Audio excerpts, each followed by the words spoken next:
you, ladies and gentlemen, for coming in tonight. It's really a pleasure to see so many of you guys here. My name is Tanya, and I'm an events officer at Imperial Entrepreneurs, and I'll be the host for tonight. Today's event is very special because it kicks off a collaboration between London's premier entrepreneurship societies, and more events will be coming up soon. The format for tonight will be 30 minutes talk, and after that, 30 minutes Q&A. And we'll take questions both from the audience as well as Twitter. So please feel free to tweet your questions to hashtag ICUCLYC. So on to our guest tonight. She is, as you all know, the CFO and partner at the world-renowned Silicon Valley accelerator YCombinator, whose companies are valued at $30 billion US. At YC, she runs operations and finance, and she advises startups on operational, financial, and product strategy. Prior to YCombinator, she was an auditing manager at PwC for 8 years, and she has a Master's of Engineering from Cambridge University. Having lived in the US and in the Bay Area myself, it is really a pleasure for me to introduce today's speaker. So please give a very well welcome to Kirsty Nathoo.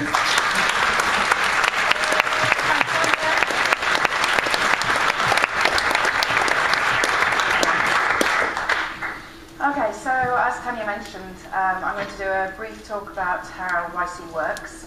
And then we usually find that the Q&As get very, very into detail, and that's where the real interesting stuff come out. So do feel free to ask as many questions as you want.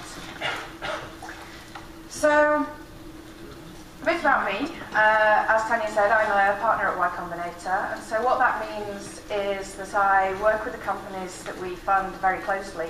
And so that starts from the stage of us reviewing applications, to then interviewing the companies to decide who we're going to fund, to then working with them to get their actual investment paperwork done, which is the point where I'm a very popular person because I'm the one writing the checks for all the investments.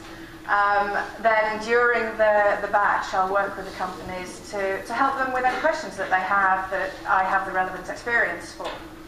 And so usually that revolves around finance or operations. But it also it encompasses some product strategy. It encompasses some UX work. So they'll often ask me to register for their product, and I'll be giving feedback in real time and kind of giving out my thought process, which has kind of made me a bit spoiled now.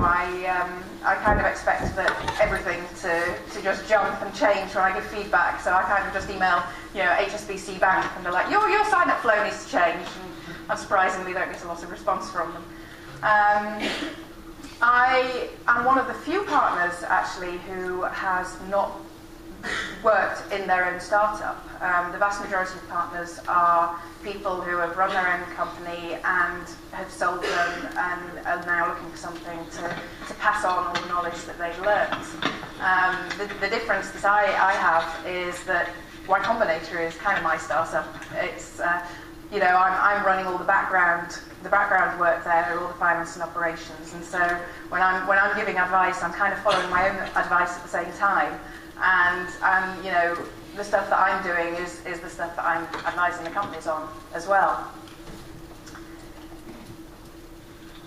So YCombinator was started in 2005, and the kind of main belief around it is that if you're a smart person and you're the right kind of person that makes a good founder, so you have the determination and the toughness and that little hint of naughtiness to be able to break some rules, then with a little bit of money and a little bit of advice, you can be put on the right path to create great things.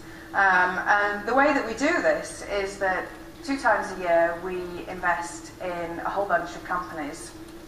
And so we invest a small amount of money all at the same time for lots of companies. And so, in a way that kind of is a startup in itself, because we're growing as we go through. And so the batches happen January to March. So that's the winter batch, and we've just finished our interviews for the winter 2015 batch. So we're very excited to start working with our new set of companies, and kind of daunted at the prospect of getting to know a whole bunch of new faces, but all that happens in time. And our other batch is in summer. So I mentioned that we give a small amount of money. We invest $120,000. And in return, we take 7% of the company's equity. So we're buying shares. And, you know, that kind of seems like a lot of money. But in the grand scheme of things, and in the way that your company is going to move forward and raise millions, you know, this is a very small start, and it's more than enough to get you through the 3-month batch of YCombinator. You know, the idea is it pays for living expenses and pays for hosting costs and customer acquisition costs and anything else that the company may need. So I mentioned earlier that we are growing ourselves. These slides now need a little bit of updating because the last batch was the summer 2014 batch where we invested in 85 companies. And so you can imagine that, you know, there's a lot of process behind the scenes to enable us to be able to do that. And so we approach this as any startup would do, is that we run at 1,000,000 miles an hour, and if something breaks or we find the bottleneck somewhere, then we sit down and fix it and move on and move at 1,000,000 miles an hour again. And, you know, believe me, things break behind the scenes. And so, you know, we know what the founders are going through as well, that you know, things aren't as glossy as they always look. So, given how many companies that we invest in each batch, you know, we have a huge alumni network now. We've now invested in over 700 companies, and so as a result, you know, we have a huge amount of data to draw on. We can see a lot of patterns. We can see a lot of the common pitfalls that people fall into. And this is how we can then help all these companies, because, you know, if you're running your company, you've probably got a sample size of 1 or maybe 2 if you've done something before. But, you know, we have this huge sample size that we can draw on. It's growing very fast, so we're gonna be well over that 700 number. And really, as a result of that, and almost a slightly unintended consequence, is the network of YC alumni now. We have more than 1,500 alumni concentrated in the Bay Area, but really spread around the entire world. And the value of that network is absolutely immense. You know, there's very little or very few people that we probably can't find the connection to introduce you to someone, for instance. And there's a huge amount of experience and knowledge in there. So, you know, we have specialists in various fields as alumni, and so they all help each other. There's a real feeling of, you know, they get a lot of help when they start, and therefore they pass on that help and really pay that forward. And I think that's one of the secrets that makes the YC alumni, and also just the Valley as a whole, into a really great place to be, because there isn't this sort of fear of sharing information that you sometimes see in other locations. So these are a few of our more well-known alums. I'm sure you've heard of most of these. You know, we've got Reddit, who was a very early investment, coming up to things like Homejoy was, I think, 2012, 2011. So, you know, the companies that we're working with are becoming household names and are still relatively young. So, as Tanya mentioned, the companies in our portfolio have now got a combined valuation of over $30 billion, which is pretty amazing. And of those, we have $3 billion plus companies. I'm sure you can figure out which ones they are. And we also have, again, this slide needs some updating. We have more than 20 companies that are valued at over $100 million. So, you know, it's still in the early days for these companies, and who knows where they're all going to end up. You know, obviously we'd love to see more in the $1 billion club, and maybe some of you in the future. So one of the things that we don't provide that sets us apart from many other incubators or accelerators is that we don't provide any room or board, and we don't provide any office space. We believe that, you know, if you're the kind of person who is going to succeed as a startup founder, then you're tough enough to be able to figure out how to find your own accommodation in the Bay Area for 3 months and beyond. And we believe that shared office space is not ideal for a startup in its very early stages. Partly because of the distractions, you know, there's always somebody wanting to go for coffee or for lunch or for, you know, whatever reason. But also, in those very early days, the company's trying to create its own personality and its own culture. And trying to do that when you don't have your own space and you can't create your own environment is actually very difficult to do. And so much of a company's next steps is around recruiting and around, you know, trying to draw people into your vision and draw people into your passion. And a lot of that, as I'm sure any of you know who've been looking for jobs, you know, when you're looking for a job, you want to know that you're going to enjoy the place where you're working and the people that you're working with. And so we do strongly believe that having your own office, even if it's your living room in your flat, is very, very important. So, but on the other hand, what do we provide? Well, first of all, we provide focus. The 3 months of YCombinator is, many people have said that it's the most intense and most, they've given the most output of 3 months in their entire life. And we kind of provide an excuse for people to blow other stuff off. And, you know, for a start, people are moving to the Bay Area, and so they kind of are moving away from their friends or their family or whatever it might be, so they have less distractions of those. And we kind of suggest that we're used as the bad cop, and so, you know, if you've got friends saying, oh, can you help me move my sofa next weekend or whatever it might be, then you can say, no, I'm in YC, they say I have to focus, can't do it. So you've got this kind of plausible deniability. And that's the way that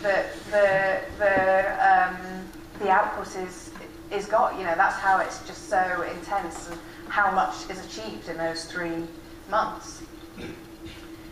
One of the main ways that we actually help the companies is through office hours. And these are the way that we actually talk to all our hundreds of companies and the way that we manage to organise ourselves around them. And these tend to be one-on-one sessions with the founders and a partner. And this is where we get really into the sort of nitty-gritty of what the problems are that the company is facing, what things need improving. So we might go through the design, or we might go through the UX, or we might go through, you know, a specific topic. And really dig deep into that and give them a lot of stuff to do. And, you know, we've seen a lot, but we can't always give the founders the right answer. So a lot of the time, our advice is, why don't you go and try it and see what happens? And the way that we kind of measure success is not quite the right word, but the way that we measure what good founders are and the companies that are looking like they're going to achieve something is actually how much companies achieve between their office hours with us. And, you know, it might be that they come back a week later and say, oh yeah, we thought about what you said, we tried a few things, and we don't think that's going to work because, so we did this instead, and look, our user growth has grown to 10% this week. And that's great, you know, they've thought it through and they've figured out their own path. And then other times we'll have office hours a week later and we'll be sitting there thinking, I'm pretty sure I said this last week and nothing's moved on because everyone's too scared to actually try anything. And so that's definitely a piece of advice that you know, if you go to start a company and you are wanting to be a good founder, then just try stuff, get stuff done. It doesn't matter if it doesn't work because you can just change and do something else. It's so important to not worry about the consequences if you don't know what the consequences are. The other kind of office hours that we have are group office hours. And what happens here is that there's usually a group of 7 or 8 companies that will meet with 2 or 3 partners on a usually every 2 weeks basis. And these actually have some really good consequences that we didn't really expect when we set them up. One of them is that the founders can see that there are plenty of other companies that are equally broken as they are, so they don't feel quite so bad in that. But on the other hand, they also get that kind of competitive streak, and they say, you know, oh, 2 weeks ago I said that I was going to get 100 users signed up, so I do not want to be sitting in this room 2 weeks later saying, oh yeah, I only got 40 users signed up. So it definitely introduces an element of competition in there, which is good. And there are times to, you know, just figure out what the problems are, and for the founders to help each other as well as for the partners. It's much more of a collaborative situation.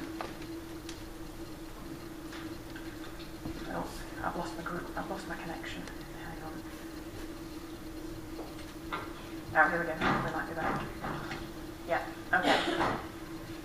So the other very important element of the YC batch, so the 3 months, is the weekly dinners, and this is where this is a film of us showing our now infamous slop on rice that everybody has every Tuesday. And you know, again, this is the time where founders get to know each other, they get to talk to each other, they get to try each other's products, they get to, you know, come and find us just on ad hoc conversations. And so they're a real focal point to the whole batch. They happen every week, and it's almost like a mini demo day in a way, because people are constantly saying, so what's your growth, what's your numbers, how have things changed, have you launched yet, you know, are you signing people up? And so there's always that pressure to always be building on everything. What also happens at our weekly dinners is that people get to know each other. And we get, you know, everybody provides a huge amount of help to each other. And we have people who will, you know, if somebody's good at design, they'll help people design their presentation deck, or if somebody's good at some particular language, then they'll help if somebody's got some bug we can't fix. And so there really is a huge amount of collaboration. And, you know, because it's such a high-pressure environment, I'm not going to lie, it's pressure. You know, the friendships that people make are really strong, and really strong bonds, and, you know, the friendships last for way longer than the YC batch, and that's great to see, you know, that help continues. The other thing that happens on the weekly dinners is that we have speakers who come and talk to the founders. These are the Airbnb founders, if you don't recognise them. And you know, they'll come, and the most amazing things happen at these dinners because these speeches are off the record. So we never share anything that's said in these speeches. And you know, we've got 5 years of trust now, so touch wood, that's gonna continue. But what that means is that the founders actually hear stories that they will never hear anywhere else. And you know, some of the insane stories that we get is just amazing. And it acts as a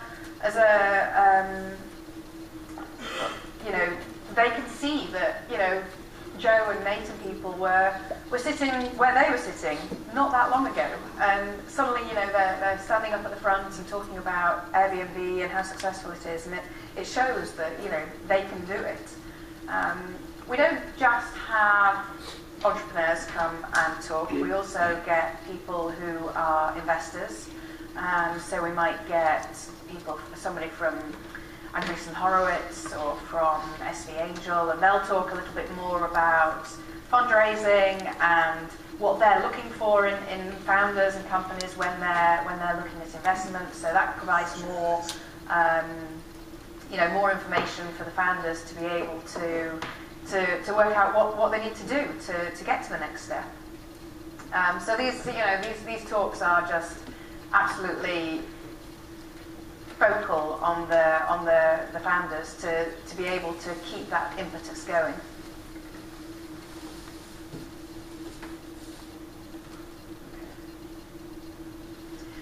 So YCombinator finishes after 3 months with Demo Day, and this is a picture from Demo Day. The man at the front is Ron Conway of SV Angel. And so, SV Angel is a really prolific angel investor in the Bay Area. He's got most of his team sitting behind him, actually, in this photo. And they just sit there and they're going through all these companies, figuring out whether they want to invest in them. And so each company presents their products to this room full of 450 world-class investors in the hope of getting more investments. And so that's the real, the pressure throughout YC just builds up and builds up to demo day, because anything you do after demo day isn't going to help your presentation at demo day. So, it just really builds up more and more. And, the vast majority of companies that present at demo day do actually go on to raise a lot of money. Some might only go and raise another 100,000, others may raise in the millions out of demo day. So it really, really is a very important day for the founders. And fun, but pretty stressful. So a bit about how to get into YCombinator. Again, this is slightly out of date, so these stats apply for the summer batch. We had over 3,000 applications, and actually only about 2% got into YCombinator. So that's actually harder to get in, or to be accepted for funding from us, than it is to get into Harvard, which is the kind of the stat that we like to throw around. Those numbers are actually, so the application number is much higher for the winter batch that we've just finished. The acceptance rate is slightly lower, so it's getting harder. And I don't know how many of you follow us on Twitter, but one of the really interesting stats that we picked up from this last session of applications was that we had, I think it was about 23% of the companies that applied had a female founder. And then when we went back and looked at the companies that we had accepted, there was also 23% of the companies with a female founder. So we know we have a long way to go, and we know that that's still not representative, but in terms of compared to other VC funds and how this is going, that's really a really impressive stat, and we're very proud of ourselves for that.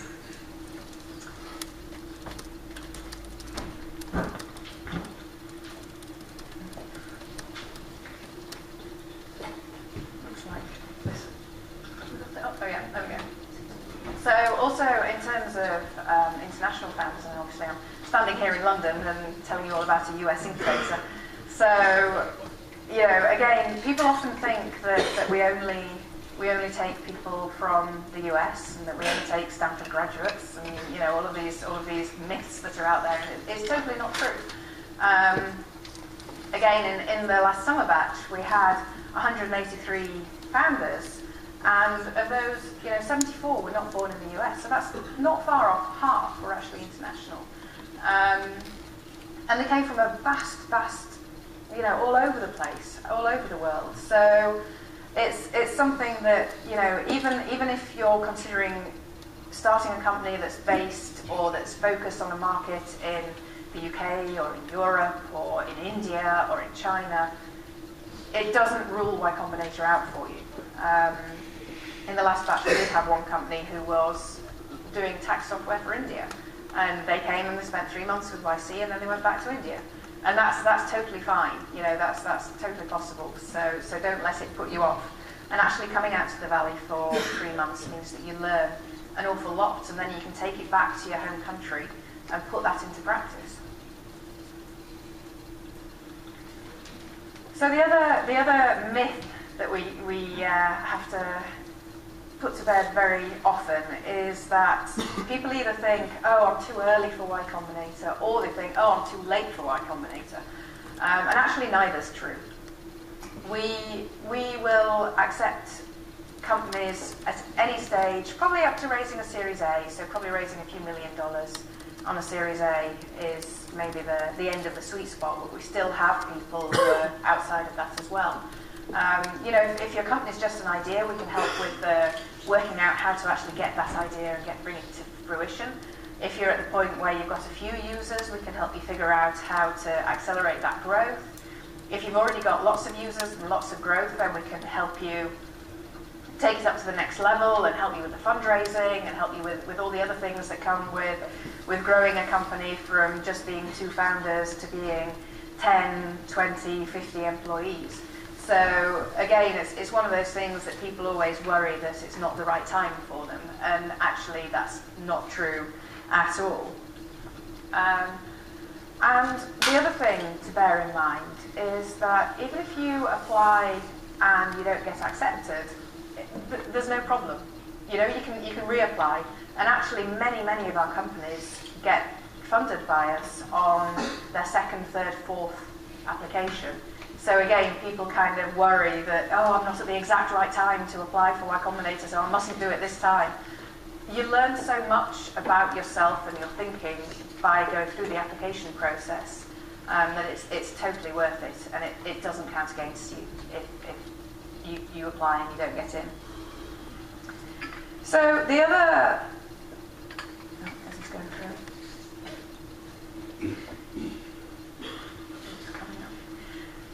The wonders of technology. Okay. So the other thing that we have that we're slightly different in terms of many other VCs and investors is that we actually have kind of an infinite time horizon for our returns. You know, we know that companies can take a long time to get through, and often VCs, you know, because they're taking money in from other people and they have to return that and they have to prove that they can invest well so that they can raise their next lot of money. You know, they're sort of pushing and like, oh, we need a 3 to 5 year time scale or a 5 to 10 year time scale. We don't feel that pressure in the same way, and so as a result, we can actually work with companies who are not the traditional tech startup companies. And so an example of that is we now have 2 nuclear energy companies, which, you know, is obviously a huge gamble, but if it works, it's going to be amazing. And if it doesn't, then we'll say, okay, that was an experiment and it didn't quite work the way we wanted.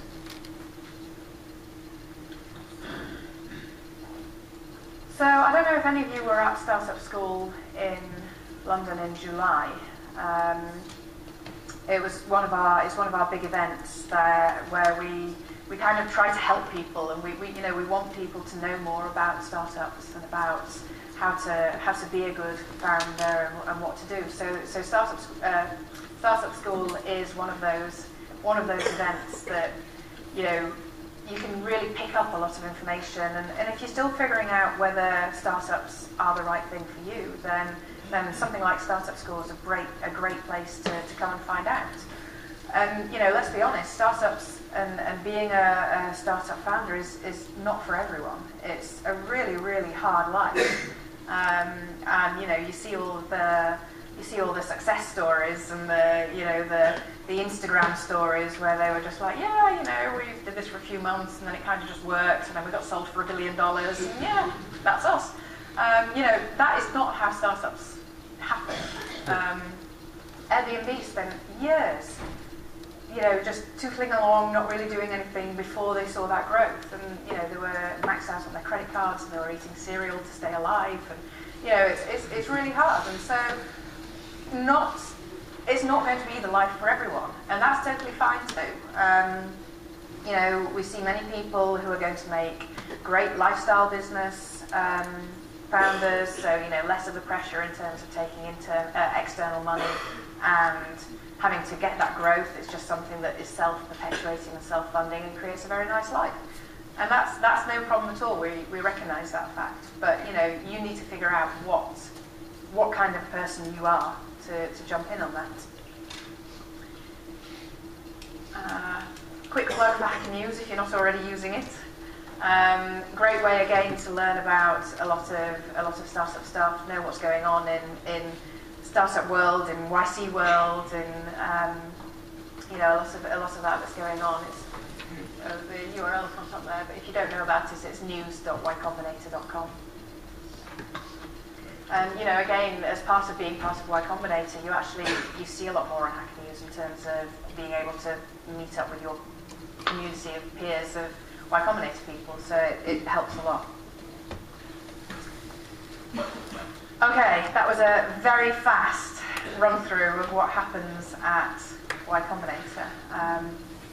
Thanks for listening, and like I say, if I'm happy to answer any questions that any of you have.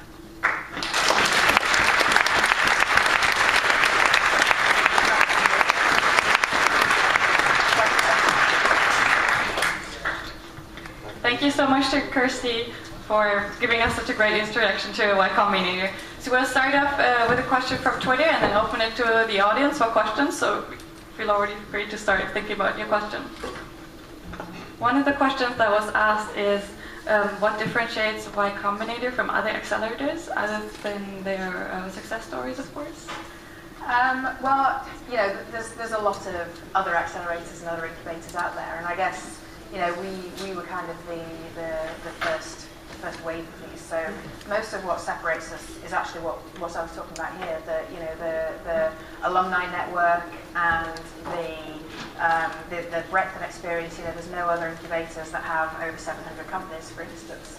I think they all vary and they all have their own specialities, or we're starting to see now specific incubators that are for hardware or for biotech or for whatever it might be.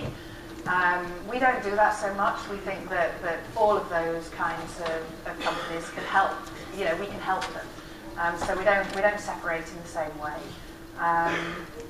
Another thing that we see a lot of other incubators do is they have a very broad network of mentors, and so they'll bring a lot of people in, and there's kind of this constantly rotating cast.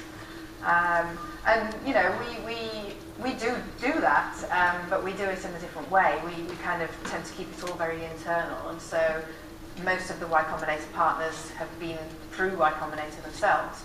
Most of the people who provide advice are founders of YCombinator funded companies, and so we tend to keep things a little bit more internal. But the results speak for themselves as well. That we have those companies. That's for sure. So we are now opening the questions for the audience. Please raise your hand, and I would like to ask you to actually stand up so everybody can hear you clearly. We'll start in the back there. Hi, Kirsty. Thanks for your talk. So I know in the application process of YCombinator, you guys focused on teams. So my question is, how well do you receive teams who have just graduated from university, or teams whose majority of members have just graduated? So you're absolutely right that we do focus a lot on the team, especially at the early stage that we're looking at companies. It's actually really difficult to tell, how the company is going to grow, and so actually we focus much more on the team because it's much more about the founder relationship and thinking, these are smart people, they'll figure it out, rather than, oh yeah, this idea is the absolute amazing thing, but the team aren't great, but we're going to fund them because the idea is just the most amazing thing ever. That's kind of the two ends of the spectrum. We love founders who've just graduated. We get applications from people who haven't even started at university yet. We get applications from people who are just graduating. We get applications from people who've been in the workforce in other companies for years and years. So it really does vary. But one thing that I would say is that often we find with founders that apply who are recently graduated or just about to graduate, is that we often find that they focus very much on something that's not quite so real world, and it kind of has a bit more of a sort of class project vibe to it rather than a real business that's actually solving somebody's real need. So that's the danger if you're thinking of applying, without necessarily much of that real world life work experience, then just think about what it is that you're actually going to spend your life on, and make sure that it is, something that people want, which after all is our motto. Thank you. I would like to ask you, why does YC ask companies to reincorporate in the US? What are the benefits for the startups? Yes, so one of the requirements is that we needed to be a US company for us to invest in. And there's actually a number of reasons for this. the main reason is that we actually think it's better for the founders, it's better for the company to be a Delaware incorporated company for a number of reasons. Firstly, that chances are at some point you're going to expand to the US market. There's also the availability of capital. The amount of money that's invested in the US and in the Bay Area in particular. I think I was reading some report that said maybe, I think is it $11 billion of capital is being deployed in the Bay Area. And if you add up the next 10 cities below that, it still doesn't even total $11 billion. So, you've got that access to capital. There's especially if you're doing something that's developer focused or that's very much the kind of early adopter focus, you've got a ready-made audience of users if you're in the Bay Area.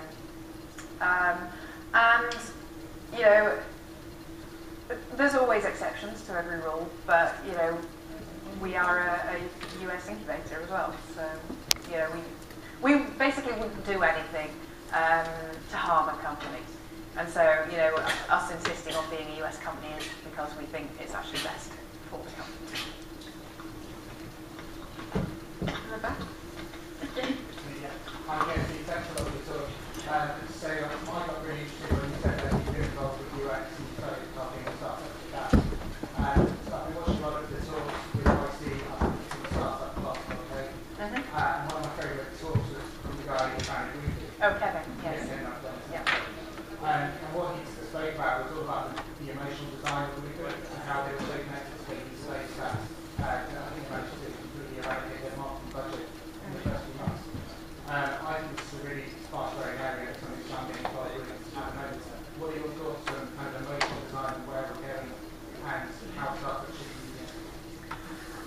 So first of all, Kevin is our UX expert. So he's probably better placed to answer that question than I am. But a lot of what we help the companies to deal with is things that are kind of common sense. Is it obvious where the call to action is? Is it obvious that there's definitely this kind of backlash against the big company culture? So when you're emailing a customer, is it personal? Is it do they feel like there's actually a human there? Which often there isn't because they're automated emails, but it's kind of pretending that there is. A lot of that is kind of behind. So here's an example. Startups mess up. We know that. There's been all sorts of disasters happen around losing people's data and services being dropped and all sorts of things. And a lot of the human element comes from being able to step up and say, look, we did this wrong, we're sorry, we are the people behind this company, it's not just some kind of massive corporate behemoth. We're sorry and this is what we're going to do to fix it. And I think that, especially with early adopters, they're more willing to do that kind of, they're more willing to understand that if there is that human element behind it. But in terms of the design, you're definitely better talking to Kevin for that one. He's the expert on that. All of you. I don't think Kevin will thank me for that. There was a question in the front? To what extent do you invest in new startups that are in a similar domain to existing ones? For example, we discussed to invest in another company that are dealing with content. Yes, there's a byproduct of us investing in 700 companies is that we have companies that are very overlapping and all close. And so, we're totally fine with investing in companies that are in similar spaces as long as there is some new thesis of what's, why this is going to be different or why this is going to be better. And a lot of times we get, we're going to be the Airbnb for, I don't even want to say because there's probably somebody doing this. The Airbnb for pet houses or something. And kind of all that's going to happen is that they're just going to copy Airbnb, but instead of showing apartments, it's going to show dog kennels. And so, that isn't something that would make us all that excited. But if it was something that was, we're going to reimagine how payroll works, for instance, then, that's a very different situation because they're building up on a 10 billion thesis. You mentioned how many founders you take it from abroad. How do you go about that now? It is, yes, it's not easy, and it's not easy. But oh gosh, what can I say? We know. Go to the next question. we're doing a lot to try to make it easier. We're trying to get involved with the US government to help a lot of that. And there are ways to figure this out, to be there for the 3 months. And there are many other international founders who have figured that out. Question to the left? Thanks for the talk. I was just wondering if you could give us examples. I know a few, but I'm interested of UK-based or UK alumni that have gone on to YC. So in terms of come back to the UK. Either have come back in London right now, or in the UK. So the ones that have come back to the UK are Go Cardless. Is that what it's still called, or is that their old name? There is Songkick. There's what else have we got out here? I'm sure everybody else can help me out on this. I've got so many companies in my head. And then we have a huge number of UK founders who come out for 3 months expecting they're going to come back to the UK and actually end up staying out in the Bay Area. I mean, there's the Stripe founders, for instance. I mean, they're Irish, but well. So there's a lot of companies, and well, my husband was one of them as well. He was the one that drove my move to San Francisco, where he came back from 2 months, and YCombinator was just, we have to be in San Francisco, it's the place to be. So there's a lot, but my mind's going blank. Question? Hi, I was wondering to what extent do you require the team to be complete in terms of skills? So, for example, UX, marketing, technology, all that kind of It really depends on the kind of company that you're trying to build. We really in the early days we actually find that a smaller team is better, partly because the founders need to know a little bit about everything, just from a kind of management point of view and a hiring point of view. And so if you end up with this huge team where you've got, this person's in charge of, this person's the lead engineer, this person's marketing, this person's sales, this person's design, you never really learn what's going on. It starts to become a little bit more unwieldy in terms of actually making decisions, and in terms of if you're pivoting, changing ideas, there's more moving parts to deal with. So we tend to always want there to be a technical co-founder, and the level of technical ability totally varies. If you're building the next scalable database, then you probably need somebody who's a real hardcore techie. If you're building something that's something that's not technical in terms of, I don't know, some kind of marketplace of something or other, then maybe you don't need such deep technical skills. So it depends on the company, but we don't expect there to be a designer on every team and a sales and marketing person on every team, because we do think that the founders should do that. 2 to 3 is usually the sweet spot in terms of number of founders. Are there any questions on the right?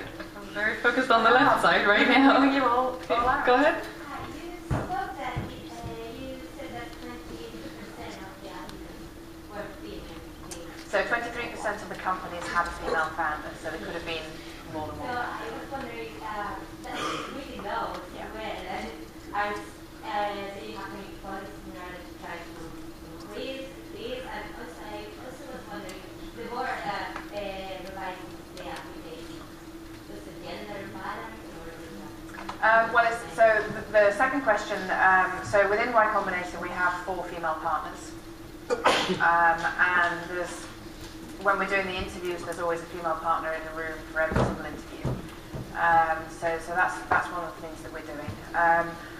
Coming back to your point that 23% is a low number. Yes, it is a low number, but compared to the rest of the industry, it's actually a pretty high number, which doesn't mean that we've stopped. I mean, I think this is something I could talk about separately for hours, because there's a question of why aren't female founders starting companies? Why aren't female founders then going on to apply to YCombinator? And so, you know, there's a huge number of things to talk about within there. But the way that we're trying to help and to make people feel that YCombinator is the place for them is partly just dispelling rumours. You know, like I said earlier, that everybody kind of thinks it's a room full of guys and that's it, and actually that's not true at all. And also, you know, we're trying to get the word out. We're trying to create more role models. So we recently released a website about our female founder stories. And so there's a lot of discussion about, you know, how they decided to you know, start their company and why they decided to be in YC and whether being a female founder was a help or a hindrance. And that's fairly evenly split over help and hindrance. And, you know, we hold events. We hold a big event in San Francisco called the Female Founders Conference, where we try to get people more involved in it. But, you know, there's a lot of bigger issues behind that we can't necessarily change, you know, around the education and the, you know, how teenage girls versus teenage boys kind of follow different paths and things. There's a whole bigger picture behind us. There was a question in the back. Okay, go ahead. My question is, when would you recommend a startup to start hiring interns? I don't think I'm going to make myself very popular here, but generally interns aren't as great as they're sounding and like they're going to be. So when we're in the course of the 3 months of YC, we actually recommend that the companies don't hire anyone, whether that be an employee or an intern. Because, you know, as soon as you've got somebody else that you're having to manage and to deal with, you've A, got the cost of them, you know, you've also got the actual time that it takes to manage the people. You've got the, you know, if the founders are kind of at 3 o'clock in the morning discussing whatever it is that is going wrong, and they're like, oh, we need to change this and we need to do that, you know, they can just do it. Whereas if you've got a bunch of interns or employees, you know, you've then got to go through the whole kind of communication of why things are changing and why we totally appreciate all the work that you've just spent the last 2 months doing, but we're now going to totally bin it and move on to something else. And, you know, so there's much more of that management. And people, it's one of the pieces of advice that people don't often take when we give it to them. They see it as being, oh, there's 2 of us, so if we hire 2 more people, our output will double. And actually what usually happens is the output stays about the same, but there's more frustration. So, yeah, I mean, don't get me wrong, there is a time and a place where interns and employees are the right answer. But you know, you do need to think very carefully about it. It